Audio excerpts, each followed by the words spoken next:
And welcome everybody to this special episode of Jrodconcerts Live, where we're gonna recap the Rock and Roll Hall of Fame Induction 2024.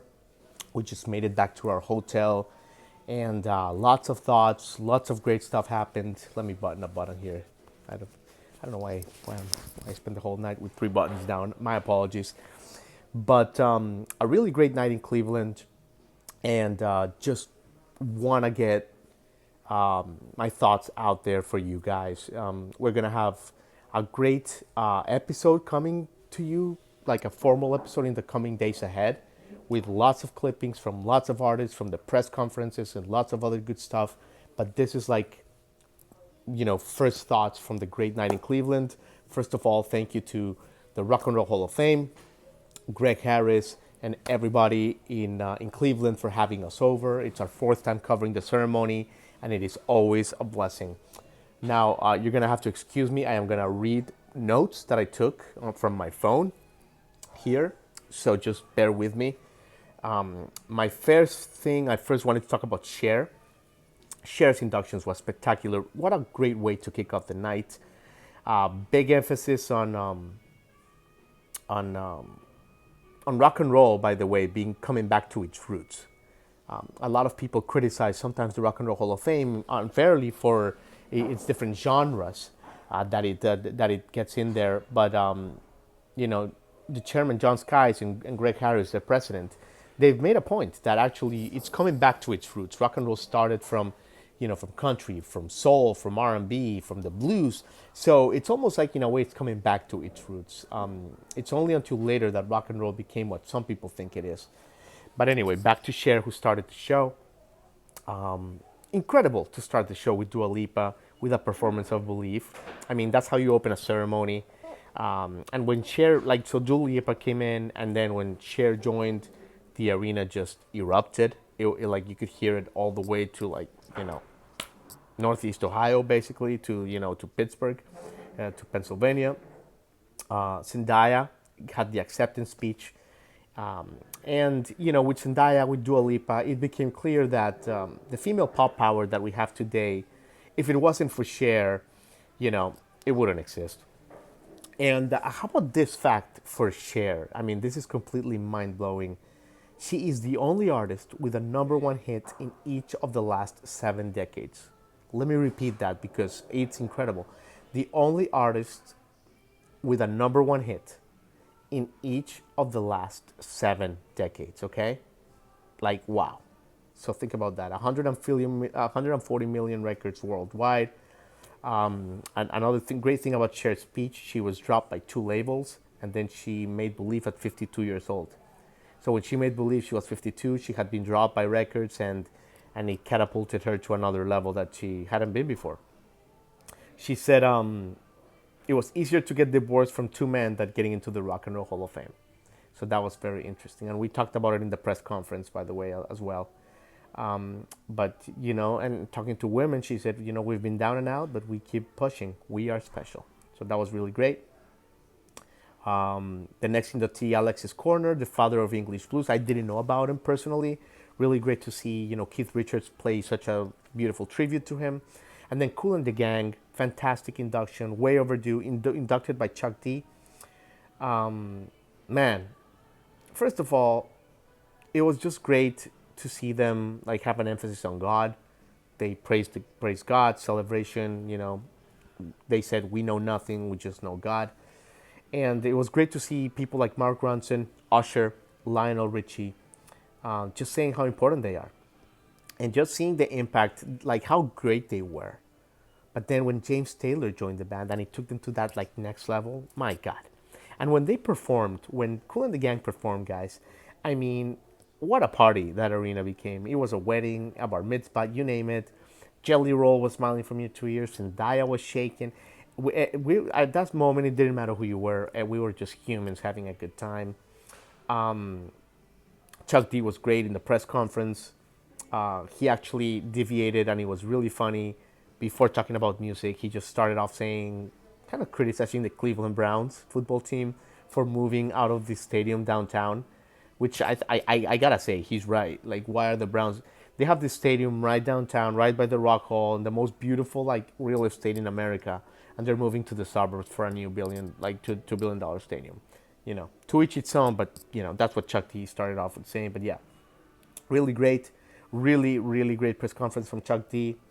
Dionne Warwick, great speech. What a humble and graceful legend. And Foreigner. I mean, what can we say about Foreigner? First of all, some of the original band members didn't show up. That was a little bit disappointing. But man, I mean, they have songs that have made so many people happy, and they really emphasize that point. And the performances for Foreigner were spine tingling. I mean, start with Demi Lovato and Chad Smith. Um, Feels like the first time, got the people rocking. But then Kelly Clarkson. I mean, talk seriously. Is there anybody who doesn't love Kelly Clarkson? And when she performed with Slash, I Want to Know What Love Is, yeah, it was that good. It was a contender for one of the moments of the night, for sure. Then the great Peter Frampton. And by the way, shout out to Lisa Jenkins, Peter Frampton's manager, who's great. She got a chance to say hello to her. We're connected. And great story by Peter Frampton in his speech that I didn't know about. And Peter Frampton went through like a down period in his career, and he became, and David Bowie kind of like saved him. And the reason was because David Bowie and Frampton went to the same school, and I believe Frampton was Bowie's like art teacher. So in a moment that Frampton needed help, David Bowie pulled him in, took him on tour, and kind of like rescued his career. I thought that story was really cool. The Keith Urban performance was phenomenal with him. And Peter Frampton's speech was so beautiful. It was all about kindness and how kindness is king. And we don't know what other people's battles they're fighting.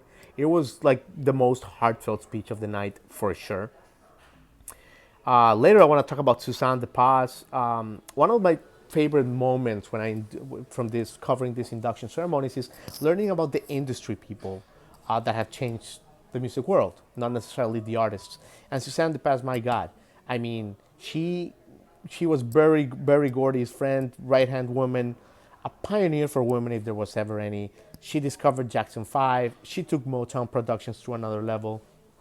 And I asked her in the press conference if she thought that she could have done what she did with today's TikTok and social media world.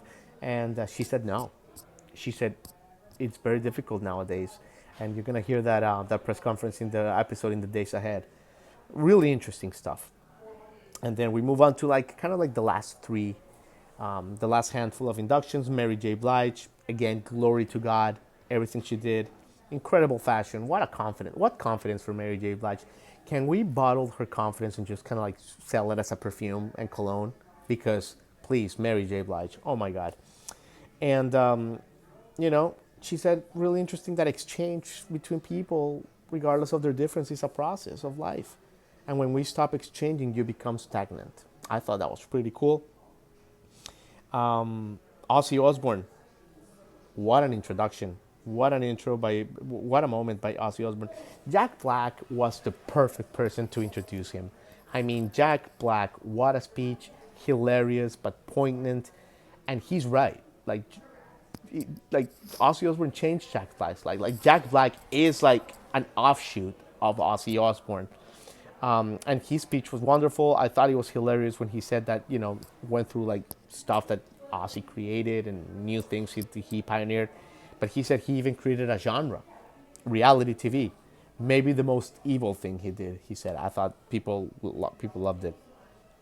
And it was really cool that Ozzy was not in the audience most of the night. He's older. He's in not the best physical state, if you will.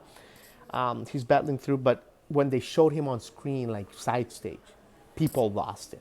People lost it. It was America. It was amazing. Our Nashville counterpart, Jelly Roll, sang Mama, I'm Coming Home. It was good, not great. We love Jelly Roll. We love his vocals. I thought there were a couple notes at the end that he didn't hit. But we love Jelly. You just can't hit him out of the ballpark. And last but not least, Dave Matthews Band, who we got a chance to talk to after the show, as well as Jeff Coffin. Introduced by Julia Roberts, came in. I mean, she's America's sweetheart. Came in with a T-shirt that said "Dave, Dave, Dave."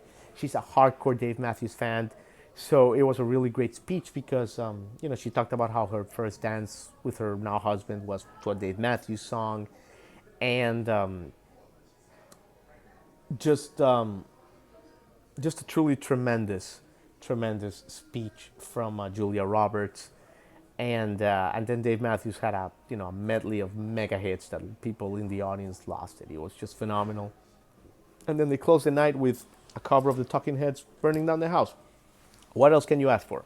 Overall, a spectacular night at the Rock and Roll Hall of Fame. Love it when it's in Cleveland, and yeah, grateful that we were there. Stay tuned in the days ahead. We're gonna have like a nice audio episode with a lot of the press conferences, with a lot of interesting quotes. But thank you all for your support. It was a really great night in Cleveland. We're flying back to Nashville tomorrow. And yeah, thanks for tuning in, guys. J-Rod out.